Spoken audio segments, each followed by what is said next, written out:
اور تیرے درجات کو میں بلند کرتا رہا تیرے صبر کرنے کی وجہ سے۔ لہٰذا کوئی بھی آزمائش، تکلیف، پریشانی آئے تو ہمیں گھبرانا نہیں چاہیے، یہی سوچنا چاہیے کہ اللہ تعالیٰ اس کے بدلے میرے گناہوں کو مٹا رہا ہے، کیونکہ حدیث سے ہمیں معلوم ہوتا ہے کہ آپ صلی اللہ علیہ وآلہ وسلم نے فرمایا، جنت تکالیف اور مشقتوں سے ڈھانپی گئی ہے اور دوزخ شہوات نفسانی سے ڈھانپی گئی ہے، یعنی جو دنیا میں تکالیف اٹھاتے ہیں، مشقت کرتے ہیں، غربت میں بھی اللہ تعالیٰ کا شکر ادا کرتے ہیں اور صبر سے کام لیتے ہیں، ان کے لیے جنت ہے، اور جو دنیا میں عیش و عشرت میں ڈوبے ہوئے ہیں اور نفسانی خواہشات کی پیروی کرتے ہیں، ان کے لیے دوزخ ہے۔ اس لیے جو شخص تمام عمر تکالیف میں گزارتا ہے، پریشانیوں میں گزارتا ہے، تو وہ قیامت کے روز وہ دیکھ لے گا کہ اللہ کو اس سے کس قدر محبت تھی، کیونکہ ان تکالیف کے عوض اللہ تعالیٰ ان کو جنت عطا کرنا چاہتا تھا، اور جو دنیا کے ہی ہو کے رہ گئے، آخرت کی فکر نہیں انہوں نے کی، اور وہ دنیا کی آسائشوں میں کھو گئے اور اپنی عبادت کو ایک طرف کر دیا، تو ایسے لوگوں کے لیے جہنم ہے۔ اسی طرح صحیح بخاری کی ایک اور حدیث سے ہمیں معلوم ہوتا ہے کہ جو لوگ تکالیف میں وقت گزارتے ہیں ان کے لیے جنت کی بشارت ہے۔ آپ صلی اللہ علیہ وآلہ وسلم نے فرمایا، جنت میں وہ لوگ داخل ہوں گے جو کمزور، عاجز یعنی غربا اور مساکین ہوں گے، اور دوزخ میں متکبر اور زور آور یعنی دوسروں پر زبردستی کرنے والے لوگ داخل ہوں گے۔ اس لیے اپنے ہر وقت کو غنیمت جانیں، ہر صبح کو غنیمت جانیں، اور اگر آپ نے صبح اپنی صحت کے ساتھ کی ہے تو پھر تو بہت ہی بڑی کامیابی ہے آپ کے لیے کہ ہم زیادہ سے زیادہ عبادت کریں، زیادہ سے زیادہ اپنے وقت کو اچھے کاموں میں استعمال کریں، کیونکہ صحیح بخاری سے حدیث ہے کہ آپ صلی اللہ علیہ وآلہ وسلم نے فرمایا، جب جنتی جنت میں چلے جائیں گے اور دوزخی دوزخ میں پہنچ جائیں گے تو اعلان ہوگا کہ آج کے بعد موت نہیں ہے۔ اس اعلان سے اہل جنت کی خوشی اور مسرت میں اضافہ ہوگا اور اہل دوزخ کے رنج و غم میں اضافہ ہو جائے گا، کیونکہ جو نیک لوگ ہیں ان کو تو جنت مل گئی، لیکن جو دوزخ والے ہیں وہ دوبارہ سے دنیا میں جانے کی خواہش کریں گے تاکہ وہ نیک اعمال کریں، فرائض کو ادا کریں اور آپ صلی اللہ علیہ وآلہ وسلم کے احکامات پر عمل کریں، شریعت کے احکامات پر عمل کریں تاکہ وہ دوزخ سے دور ہو سکیں۔ لیکن جیسے ہی ان کو معلوم ہوگا کہ اب وہ ہمیشہ دوزخ میں ہی رہیں گے تو ان کے رنج اور غم میں مزید اضافہ ہو جائے گا۔ لیکن اب پچھتانے کا کیا فائدہ؟ اللہ تعالیٰ نے جب مہلت دی تب تو انسان نے اس کی قدر نہیں کی، اور اب جب کہ سب کچھ اس کے سامنے ہے اور اس کے اعمال کے مطابق وہ دوزخ رسید ہو رہا ہے تو اس وقت رنج و غم کا کیا فائدہ؟ اس لیے انسان کو چاہیے کہ اپنا تعلق جو ہے ہمیشہ نیک لوگوں کے ساتھ رکھے، نیک لوگوں کی صحبت اختیار کرے، کیونکہ اس سے انسان کے ایمان میں مضبوطی آتی ہے، اور نیک لوگوں کو دیکھ کر انہی کی طرح نیک اعمال کرنے کی طرف انسان راغب رہتا ہے، اور نیک لوگوں کی صحبت اختیار کرنے کا فائدہ نہ صرف اس کو آخرت میں ہوگا بلکہ دنیا میں بھی اس کو اللہ تعالیٰ عزت بخشے گا،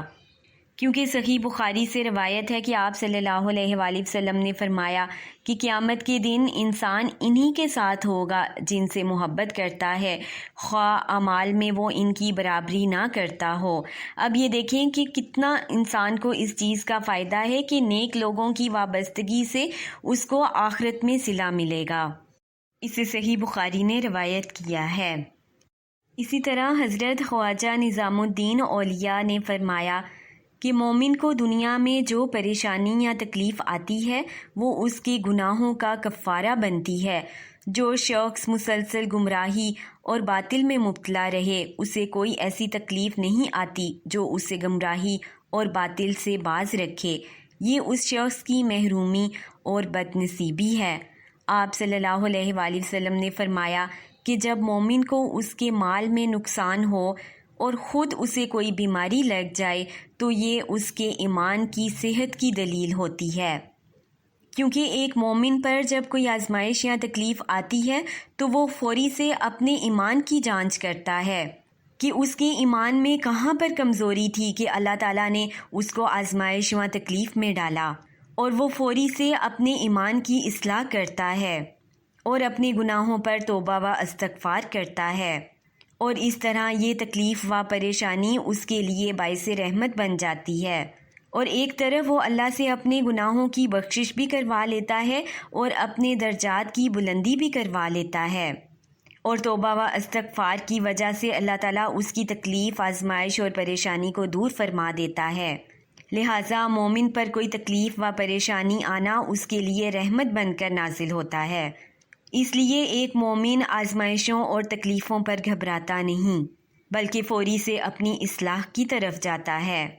اور ایمان کے کمزور لوگوں پر جب کوئی تکلیف پریشانی آتی ہے تو وہ مزید گناہوں کی طرف راغب ہو جاتے ہیں اور اللہ تعالیٰ سے شکوے شکایت شروع کر دیتے ہیں۔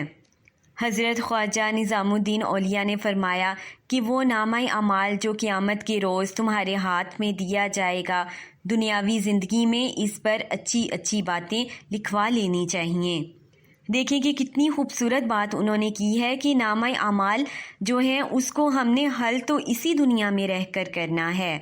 وہ چاہے ہم اچھی اپنی باتوں کی صورت میں کریں، اپنے اچھے نیک اعمال کی صورت میں لکھیں، یا پھر گناہوں کی صورت میں ہم لوگ نامہ اعمال اپنے لکھیں۔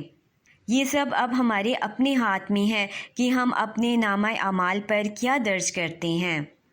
ان احادیث سے ہمیں معلوم ہوا کہ فکر آخرت پیدا کرنے کے لیے دنیاوی زندگی سے، دنیاوی آسائشوں سے، دنیاوی رنگینیوں سے دور رہا جائے اور ان لوگوں کی صحبت اختیار کی جائے جو کہ اللہ کے بہت قریب ہیں، جو لوگ نیکیوں میں پہل کرتے ہیں،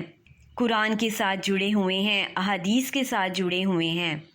ایسے لوگوں کی صحبت اختیار کرنے سے انسان کو آخرت کی فکر رہتی ہے اور وہ بھی نیک اعمال کی طرف گامزن رہنے کی کوشش کرتا ہے۔ اللہ تعالی ہم سب کا خاتمہ بالخیر کرے اور ہماری عبادت کو قبول و منظور فرمائے، اور ہم سب میں آخرت کی فکر پیدا کر دے تاکہ ہم زیادہ سے زیادہ اس وقت کو قیمتی جانیں اور زیادہ سے زیادہ عبادت کریں۔ ربنا تقبل منا انک انت السمیع العلیم، سبحانک اللہم و بحمدک، اشہد ان لا الہ الا انت، استغفرک و اتوب الیک۔ السلام علیکم ورحمۃ اللہ وبرکاتہ۔